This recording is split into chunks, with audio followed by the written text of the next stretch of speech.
Well, hey, good morning and happy Tuesday to you. Part of our reading for today is found in Acts 27, which means we are almost done with the book of Acts. And so if you are following along in the Bible reading plan with our church, then you have been reading all of the book of Acts. And I don't know about you, it's been so encouraging to me to see God at work in powerful and mighty ways through his people, and really doing that through his Holy Spirit. This is really a book about the Holy Spirit. And so it's the same Holy Spirit that lives in us today. And so I have prayed that God would move mightily and move in power through my life, through our church's life, the life of our church, and in the men and women who are involved in our church. I pray that God would move mightily through his Spirit in his people for his glory. And so we're in Acts 27.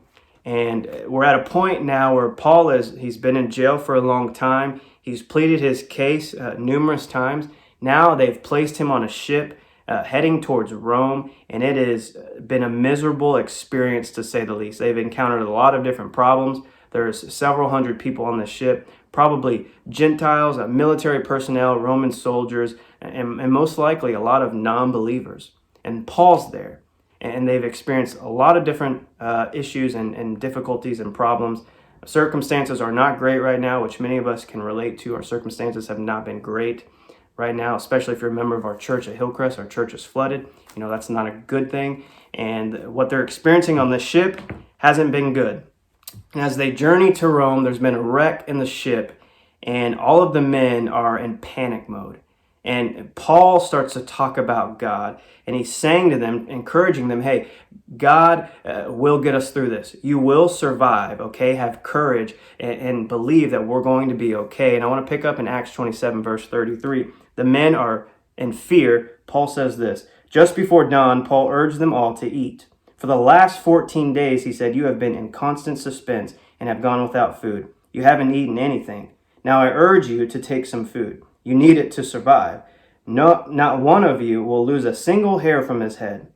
After he said this, he took some bread and gave thanks to God in front of them all. Then he broke it and began to eat. They were all encouraged and ate some food themselves.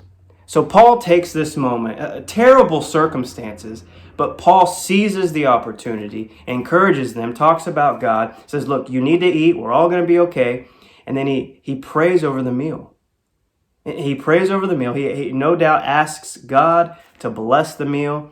And these men find, I would say, a little rest for their souls as they eat. It says that they eat, and then it says that they're all encouraged. So Paul, even considering what he's been through, and especially in his current situation and current circumstances, Paul seizes that opportunity to talk about God.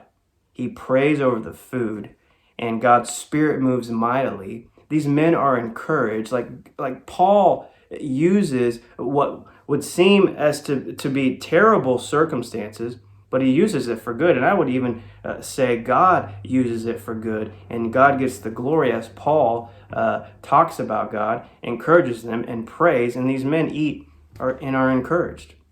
Now think about that for your life and my life. And we've been through bad circumstances recently, all of us in the state of Texas. It's been crazy. If you're a member of our church, that's been crazy. However, I think there's always an opportunity to make much of Jesus. There's always an opportunity to do that.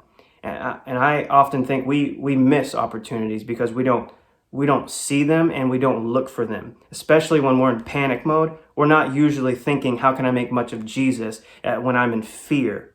Right? And so Paul shows us there's always an opportunity, even in terrible circumstances, to make much of Christ. And even if that's just simply praying over a meal. Think about the next time you're with friends or family members or a neighbor and you're not sure if they even believe, or maybe they don't believe. Like, take that opportunity, seize that opportunity to pray over that food. Invite them into your relationship with the living God, and know and be certain that God's Spirit is at work even when you can't see it. It's incredible what happens in this situation. Paul took that opportunity, and God used it for his glory. And so we can do the same today.